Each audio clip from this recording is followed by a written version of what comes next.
रामकृष्ण परमहंस की कहानी में सुना कि कैसे वो भक्ति से एकदम सरोवर थे माँ काली के भक्ति में, और कैसे उस भक्ति के इसमें उनको मतलब लोगों ने पागल भी समझा, और वायु वायु बीमारी भी बताई किसी ने। इस तरह अनेक रोगों का उनके बारे में अलग अलग लोगों ने उसके बारे में अलग अलग नजरिया देखा, पर उनकी भक्ति खत्म ही मतलब नहीं हो रही थी। वही आगे जाकर वही भक्ति को उन्होंने उनके लिए उनकी मम्मी वो उनको माँ के घर भी वापस भेज दिया गया। वहां पर जाकर भी उनकी भक्ति कम नहीं हुई। फिर उसके बाद उनके पास जैसे शारदा देवी नाम की एक कन्या से उसका विवाह भी करवाया गया, और उसके बाद आस्ते आस्ते वो वापस थोड़े ठीक हुए तो वापस वो कलकत्ता वापस आए दक्षिणेश्वर मंदिर में, और अपनी भक्ति भाव और शास्त्रा तो करने लगे। आस्ते आस्ते लोग उन्हें समझने भी लगे और उनके साथ शास्त्रा भी करने लगे। इसके बाद एक भैरवी नाम की ब्राह्मण महिला भी, जो एक ऐसे भक्तिवान पुरुष को ढूंढ रही थी, व्यक्ति को, तो वो उनके जीवन में आई और उन्होंने उनको एक मतलब तंत्र विद्या भी सिखाई। और उनकी भक्ति इतनी थी ना कि वो माँ से एक ही प्रार्थना किया करते थे कि माँ आप कब मुझे अपने हृदय में स्थान देंगी। माँ के श्वास के साथ भी वो देखते थे कि माँ की श्वास उनके अंदर चल रही है कि इनके अंदर। इस तरह हम तक हमने उनकी जीवनी कथा में सुना। आगे हम सुनेंगे कि उनके जीवन में कैसे गुरु का प्रवेश हो रहा है। तो एक दिन गदाधर जब गंगा के तट पर भजन गा रहे थे, कई सारे लोग उनका भजन सुन रहे थे। उस समय तोतापुरी महाराज वहीं से गुजर रहे थे। तोतापुरी महाराज उस समय के बहुत बड़े गुरु थे। तो वो वहां से गुजर रहे थे, भजन की आवाज सुनते सुनते गए वे गंगा के तट पर आ गए और लोगों के बीच से गुजरते हुए गदाधर तक पहुंचे। गदाधर को देखकर उन्हें एहसास हो गया कि यह उच्चतम ज्ञान को प्राप्त करने योग्य इंसान है। भजन समाप्त होने के बाद उसने गदाधर से कहा कि मैं वेदांत का पंडित हूँ और तुम्हें अद्वैत का ज्ञान दे सकता हूँ, क्या तुम्हें यह ज्ञान चाहिए? इस पर गदाधर ने कहा, हाँ बिल्कुल चाहिए, लेकिन पहले मुझे मेरी माता से आज्ञा लेनी पड़ेगी। यह सुनकर तोतापुर महाराज समझे कि वो उनकी माँ से आज्ञा लेने जाएंगे, पर गदाधर माँ काली की आज्ञा लेना चाहते थे कि क्या मैं अद्वैत ज्ञान पा सकता हूँ। तो उन्होंने कहा कि ठीक है, आप अपनी माँ से पूछ कर आओ। इस प्रकार वह अपनी काली माता को पूछने के लिए मंदिर में जाने की बात कर रहे थे। जिस प्रकार हम अपने हृदय से सवाल पूछते हैं, उसी प्रकार गदाधर अपनी काली माता की मूर्ति के सामने जाकर सवाल पूछते थे। वह उनका हृदय स्थान था। उन्होंने माता के सामने जाकर कहा, तोतापुरी महाराज आए हुए हैं और वो मुझे अद्वैत ज्ञान का देना चाहते हैं। माँ, क्या मुझे उससे ज्ञान लेना चाहिए? यह पूछने पर उन्हें अपने हृदय से माता का जवाब मिला, वे तुम्हारे लिए तो यहाँ पर आए हैं। आगे तोतापुरी महाराज ने उनसे क्या कहा कि ज्ञान प्राप्ति के लिए पहले तुम्हें सन्यासी बनना होगा, तभी मैं आपको दीक्षा लेनी होगी, तभी मैं आपको इस ज्ञान दे सकता हूँ। इस पर गदाधर ने कहा, अगर मैं सन्यासी बन गया तो मेरी माँ को बहुत दुख होगा। मैं उनकी आज्ञा लिए बिना सन्यासी दीक्षा नहीं ले सकता। यहाँ पर गदाधर अपनी जन्म देने वाली माँ की बात कर रहे थे। तोतापुरी महाराज ने गदाधर की पात्रता देखते हुए, यदि ऐसा है तो ठीक है, मैं तुम्हें गोपनीय ढंग से शिक्षा दे देता हूँ, जिससे तुम्हें सन्यासी बनकर जीने की आवश्यकता नहीं है। गदाधर इसके लिए तुरंत मान गए। फिर तोतापुरी महाराज गदाधर को एक एकांत जगह पर ले गए, जहाँ एक झोपड़ी थी और कुछ चीजों की व्यवस्था पहले से ही उन्होंने करके रखी हुई थी। सबसे पहले गदाधर के बाल काटे गए, उनसे प्रार्थनाएं करवाई गई, बहुत सारी जल ग्रहण करवाया गया, फिर आखिर में उन्हें दीक्षा दी गई। उसी दौरान गदाधर से जो प्रार्थनाएं करवाई गई वह इस प्रकार थी कि अब मैं पूरे विश्व को अभयदान देता हूँ। इसका अर्थ यह है कि अभयदान यानी अब मेरे से कोई भी जीव जंतु या प्राणी मात्र को मेरे से कोई हानि कभी नहीं पहुंचेगी और मैं हिंसा से मुक्त हूँ। फिर उन्हें नेति नेति का ज्ञान प्रदान किया गया। अद्वैत वेदांतों में नेति नेति का यह अर्थ है, यह भी नहीं वह भी नहीं, मैं भी नहीं तू भी नहीं, जो भी आपके सामने आ रहा है उसे नेति नेति के साथ समझेंगे कि मैं यह भी नहीं और वह भी नहीं, यहाँ भी नहीं मेरा और वह भी मेरा नहीं है। लेकिन याद रखें कि भक्ति के साथ ऐसा नहीं होता है। भक्ति में तो यहाँ भी वह है और वह भी वह है, क्योंकि भक्ति में वो काली माता को अपना मानते थे, तो उसमें नेति नेति का ज्ञान नहीं आता था। दीक्षा के बाद गदाधर नेति नेति ध्यान करने जब भी बैठते, इस दौरान उसे जो भी विचार आते उसे वे कहते यह भी नहीं वह भी नहीं। जैसे आप किसी चीज को ढूंढ रहे हो और बीच बीच में आपको कुछ अन्य चीजें मिलती जाए, और आप कहते हैं यहाँ भी, यहाँ वह नहीं, वह भी मेरा नहीं, ये सब चीजें नहीं, लेकिन मेरी नहीं है। ठीक उसी तरह अगर आप कहीं भीड़ में भी अपने किसी रिश्तेदार को देखते हो और वो आपके सामने से गुजरते हैं, तो आपकी नजर के सामने कई लोग आते जाते रहते हैं, लेकिन आपके सामने से गुजरने वाले हर अजनबी इंसान से आपकी नजर तुरंत हट जाती है, क्योंकि यहाँ आपका रिश्तेदार नहीं होता है। ठीक उसी तरह विचारों से भी आपकी नजर तुरंत हटनी चाहिए। आधुनिक नेति नेति ध्यान करते समय बीच में जब विचार आए तो आपको कहना है अगला अगला अगला नेक्स्ट। जब हमें ध्यान करते हुए विचार आता है तो नेति नेति ध्यान यह कहता है कि हमें हमारे विचार को नेक्स्ट नेक्स्ट आगे बढ़, जैसे आगे अगला वैसा कहना है।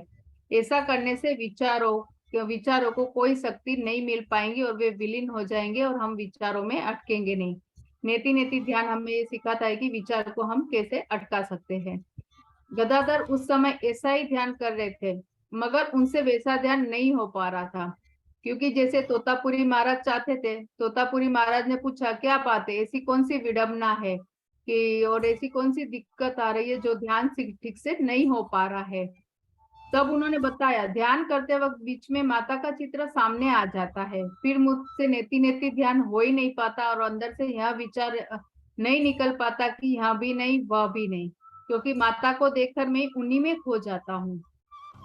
गदाधर की यह समस्या सुनकर तोतापुरी महाराज ने एक उपाय निकाला। उन्होंने अपने नजदीक पड़े एक शीशे के टुकड़ों को उठाया और उससे गदाधर की दोनों आंखों के बीच, यानी हमारे आज्ञा चक्र पे उन्होंने खरोच मारकर बोले मैंने तुम्हें जहां पर खरोच मारी है वहीं पर ध्यान करो। गदाधर को ध्यान में बैठा देख तोतापुरी महाराज वहां से चले गए। अगले 3 दिन तक गदाधर ध्यान में ही रहा। बीच बीच में तोतापुरी महाराज आकर उसको देखते और वापस चले जाते। जब उनके भांजे हृदयराम ने देखा कि गदाधर एक पेड़ के नीचे बैठकर बिना कुछ खाए पिए 3 दिन से लगातार ध्यान कर रहे, तो उसे उसकी चिंता होने लगी। वह तुरंत तोतापुरी महाराज के पास गए और उनसे पूछा महाराज जी, ये आपने क्या कर दिया? पुजारी जी 3 दिनों से कुछ नहीं खाया पिया, कहीं उन्हें कुछ हो ना जाए, आप कुछ कीजिए, कहीं उनकी मृत्यु ना हो जाए। यह सुनकर तोतापुरी महाराज उठे और जाकर गदाधर की ध्यानावस्था का अवलोकन किया। उससे आश्चर्य हुआ, क्योंकि यहाँ अनुभव पाने के लिए तोतापुरी महाराज को खुद को 30 साल से अधिक समय लगा था, जबकि उसके शिष्य गदाधर ने उसे 3 दिनों में प्राप्त किया था। कई दिनों बाद रामकृष्ण कई कई दिनों बाद रामकृष्ण परमहंस ने अपने शिष्य को बताया कि जब निराकार अवस्था का दर्शन हो रहा था, यानी वो जो 3 दिन ध्यान में थे, उनका उन्होंने वर्णन किया है कि जब निराकार अवस्था का दर्शन हो रहा था, तब उससे पहले उन्हें तीसरे नेत्र पर काली माँ का दर्शन हो रहा था। उस समय काली माँ की तरफ देख रहे थे, लेकिन जब वे अंतिम अवस्था में पहुंचे तब वे काली माँ की आंखों से ही देख रहे थे। उसका अर्थ ही गदाधर और काली माँ की एक ही थे। माथे के जख्मों पर ध्यान देते देते वे शरीर से, जख्म से और पीड़ा से भी मुक्त हो गए। ध्यान में सब कुछ विलीन हो गया। काली माता का विस्तृत रूप प्रकाश में बदल गया और वे उसके अंदर खो गए। इस प्रकार उन्होंने निराकार अवस्था के दर्शन का वर्णन किया गया। गदाधर जैसा शिष्य पाकर तोतापुरी महाराज 11 महीनों तक दक्षिणेश्वर में रुके, जबकि वे किसी भी जगह अधिक से अधिक 11-11 दिन ही रुकते थे, फिर वे वहां से निकल पड़ते थे। गदाधर के साथ बिताए गए 11 महीनों में उनके बीच गुरु और शिष्य की लाजवाब जोड़ी बन गई। गदाधर ने गुरु के मार्ग पूरी ईमानदारी से अपनाकर देखा। ज्ञान पाने की अपनी तीव्र शुभेच्छा से चलते वे गुरु द्वारा बताए गए ध्यान के अपनी ओर से 100% दे पाए। विशेष बात यह थी कि ज्ञान प्राप्ति के बाद गदाधर नियमित रूप से माता के मंदिर में जाकर पूजा पाठ क्रिया करते थे और माता की भक्ति में लीन भी रहते थे। तोतापुरी महाराज काली माता के मंदिर में जाकर गदाधर से वार्तालाप भी किया करते थे और गौर करते रहते थे कि गदाधर मंदिर में क्या कर रहे हैं। उन्हें गदाधर की भक्ति देखकर आश्चर्य हो रहा था। वे सोचते थे कि निराकर का दर्शन करने के बाद भी कोई भक्ति कैसे कर सकता है, मगर गदाधर की निष्कपट मासूम भक्ति देखकर तोतापुरी महाराज के विचार बदल गए, जो ऐसे पूजा पाठ को केवल ढोंग समझते थे। जब किसी तीर्थ स्थान पर लोग पूजा पाठ करते हैं तो कई लोग धारणा कर लेते कि यहाँ सब ढोंग करते हैं। ऐसी पूजा करने वाले पुजारी भक्ति के नाम पर लोगों से पैसे हड़प रहे। तोतापुरी महाराज समझ गए कि गदाधर ऐसा पुजारी नहीं था, पैसों के लिए माता की भक्ति करे। वे एक सच्चे गुरु थे, इसीलिए उन्होंने मनन किया और उन्हें गदाधर की भक्ति से निराकर से आगे का इशारा मिल गया। आश्चर्यजनक बात यहाँ थी कि गदाधर की भक्ति को निराकर ज्ञान मिला और तोतापुरी महाराज को ज्ञान की भक्ति मिली, वे जो उसमें पहले नहीं थी। 11 महीनों की अवधि के बाद तोतापुरी महाराज पूर्णता के साथ वहां से गए और जाने से पहले उन्होंने गदाधर को रामकृष्ण परमहंस की उपाधि दे गए। इस तरह उनका नाम रामकृष्ण परमहंस पड़ा। रामकृष्ण परमहंस के जीवन की एक अहम क्रिया थी हर मार्ग पर चलकर सत्य को प्राप्त करना। आज तक पृथ्वी पर जितने भी महापुरुष हुए हैं वे अपने अपने समय की जरूरत के अनुसार ही हुए हैं। रामकृष्ण के समय में लोग जाति धर्म के भेदभाव में उलझे रहते थे और इससे विचारों में फंसे रहते थे कि फला मार्ग श्रेष्ठ है या फला मार्ग निम्न स्तरीय है। ऐसे समय में रामकृष्ण परमहंस ने साबित किया कि हर मार्ग का अंत सत्य पर ही होता है और अंतिम सत्य को किसी भी मार्ग पर चलकर प्राप्त किया जा सकता है। रामकृष्ण परमहंस को पता था कि माता की इच्छा होगी वही होने वाला है और माता जो नहीं चाहेगी वह किसी भी हाल में नहीं हो सकता है।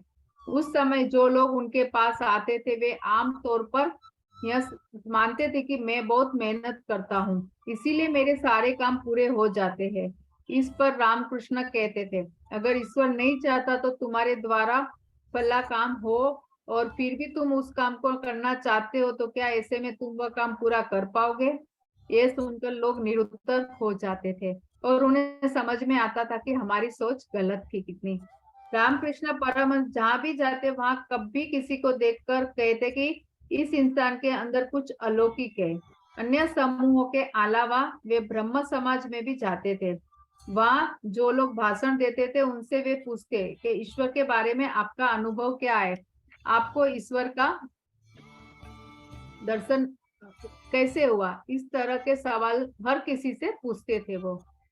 एक बार एक मुसलमान से भी उनकी मुलाकात हुई। रामकृष्ण परमहंस ने परम अनुभव में स्थापित होने के बाद अलग अलग प्रयोग करके देखे, जैसे वे मुस्लिम धर्म की राह पर चले ताकि उनके तरीके से अनुभव प्राप्त करके देख सके और यह जान सके कि उनका भगवान या अल्लाह कैसा है। उसकी मुलाकात सूफी पंथ पर चलने वाले गोविंद राय नाम के इंसान से हुई। सूफी बनने से पहले गोविंद राय एक क्षत्रिय थे। रामकृष्ण ने गोविंद राय से भी पूछा कि सूफी बनकर आपको क्या अनुभव हुआ। गोविंद राय ने अपने तरीके से अपने अनुभवों के बारे में बताया।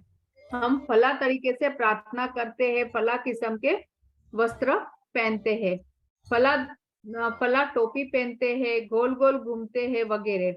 यह सब सुनते ही रामकृष्ण भी मुसलमानों की तरह टोपी पहनने लगे, दाढ़ी भी रख ली, नमाज भी पढ़ने लगे, अल्लाह अल्लाह भी कहने लगे।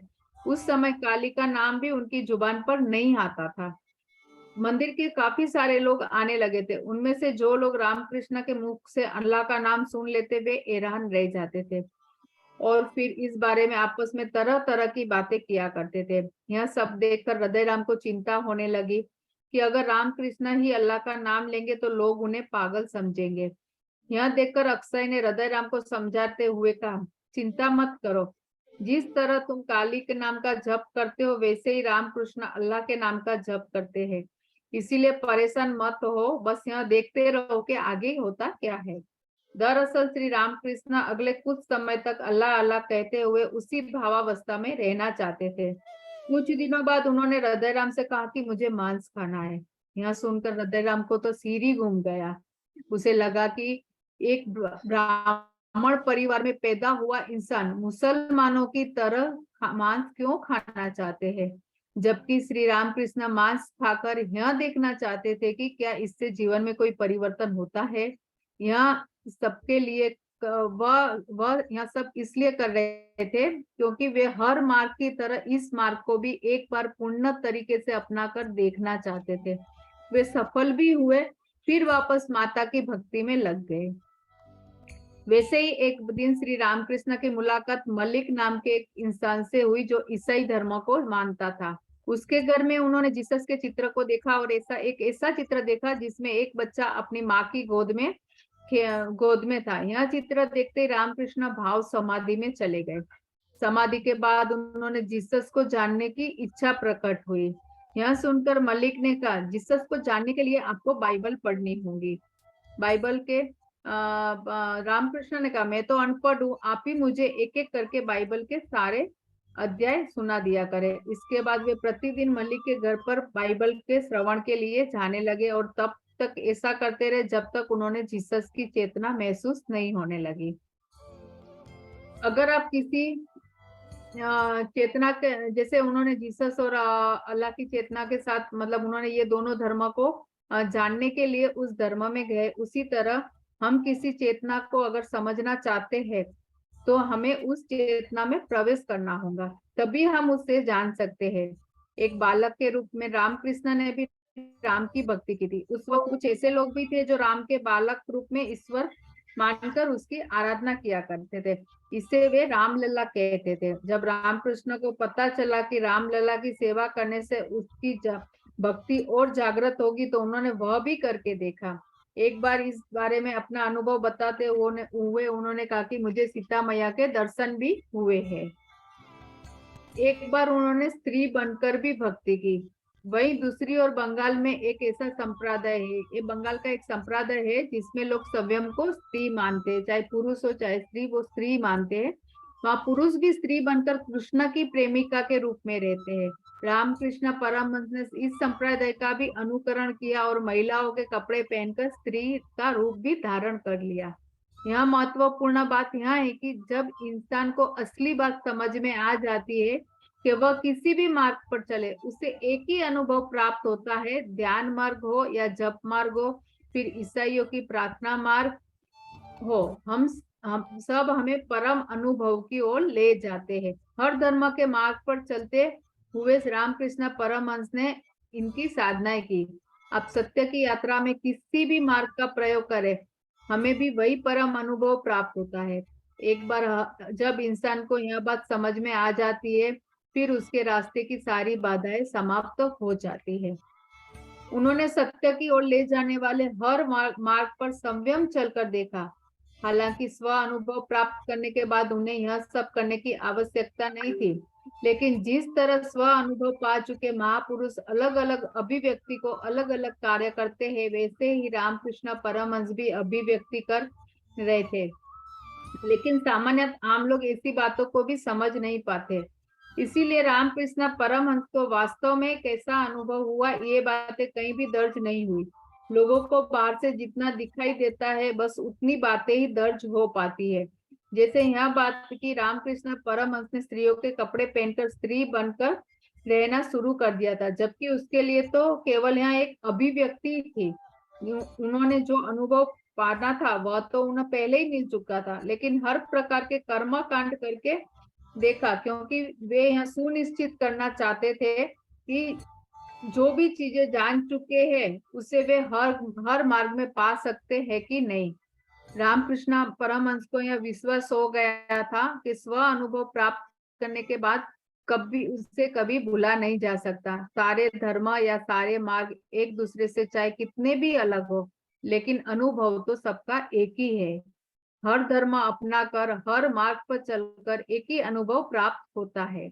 धर्म बदलने से अनुभव नहीं बदलता। आत्मा साक्षात्कार पा चुके महापुरुषों ने केवल प्रेम की वजह से अलग अलग प्रकार के कर्म कांड भी किए ताकि लोगों को दुख ना हो। वे कर्म कांडों का महत्व जानते थे और उन्हें यह एहसास था कि अगर किसी इंसान को कर्म कांड महत्वपूर्ण नहीं लगते तो यह जरूरी नहीं है कि अन्य इंसान को भी कर्म कांड की आवश्यकता महसूस ना हो। कई बार कर्म कांडों से मन की एकाग्रता मिलती है और भक्ति जगने की संभावना भी खुलती है। कई बार जब लोग अपने बच्चों को कोई कर्मकांड कराना सिखाते हैं, तो बच्चों के साथ-साथ वे खुद भी वह कर्मकांड करते हैं। जैसे अगर बच्चे की परीक्षा नज़दीक हो और उसके लिए पढ़ाई करना ज़रूरी हो, तो कई बार पिता भी अपने ऑफिस के कुछ फाइल्स लेकर उसके साथ बैठ जाते हैं, ताकि बच्चे को ऐसा लगे कि वो अकेला पढ़ाई नहीं करता, पर पापा भी उसके साथ काम कर रहे हैं। हालाँकि उस समय पिता को ऑफिस का काम लेकर बैठने की आवश्यकता नहीं होती, लेकिन अपने बच्चों के लिए वो ऐसा करते हैं। इससे आप समझ सकते हैं कि भले ही कर्मकांडों की आवश्यकता ना हो, लेकिन कर्मकांड इसीलिए बनाए गए हैं ताकि लोगों को एकाग्र कर कुछ बातें सिखाई जा सके। रामकृष्ण परमहंस को भी अलग-अलग मार्गों के सत्य को जानने की आवश्यकता नहीं थी, लेकिन उन्होंने ऐसा इसीलिए किया क्योंकि वे लोगों की भलाई के लिए उन्हें सत्य की राह पर लाने के लिए काम करना चाहते थे। अपने इस तरीके से उन्होंने लोगों को संदेश दिया कि मैंने अलग-अलग मार्ग से जाकर देखा, अलग-अलग धर्म का अनुभव भी करके देखा और उसका अनुकरण करके भी देखा और हर धर्म से, हर रास्ते से मुझे वही सत्य प्राप्त हुआ जो मुझे पहले ही मिल चुका था।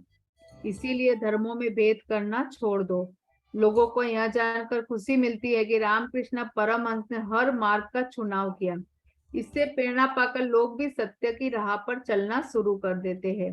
रामकृष्ण परमहंस को कोई दुख नहीं था, फिर भी उन्होंने उपवास किए, मुसलमानों की तरह रोजे रखे। सत्य मिलने के बाद भी उन्होंने ये सब किया क्योंकि उनके लिए यहाँ कोई कर्मकांड नहीं बल्कि मौज थी, अभिव्यक्ति थी। उन्होंने हर कर्मकांड को अभिव्यक्ति के रूप में ही देखा, इसीलिए वे कभी उनमें अटके नहीं। लोगों को परम लाभ मिले, बस यही एक उसका उद्देश्य था।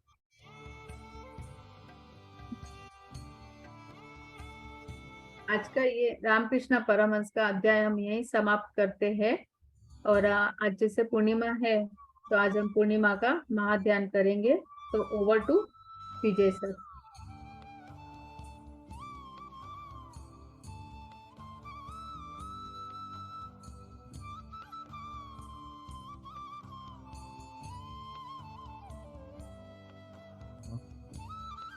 जी, बहुत ही अच्छा मतलब रामकृष्ण परमहंस के चरित्र के ऊपर बातें की, बहुत ही अच्छी बातें थी।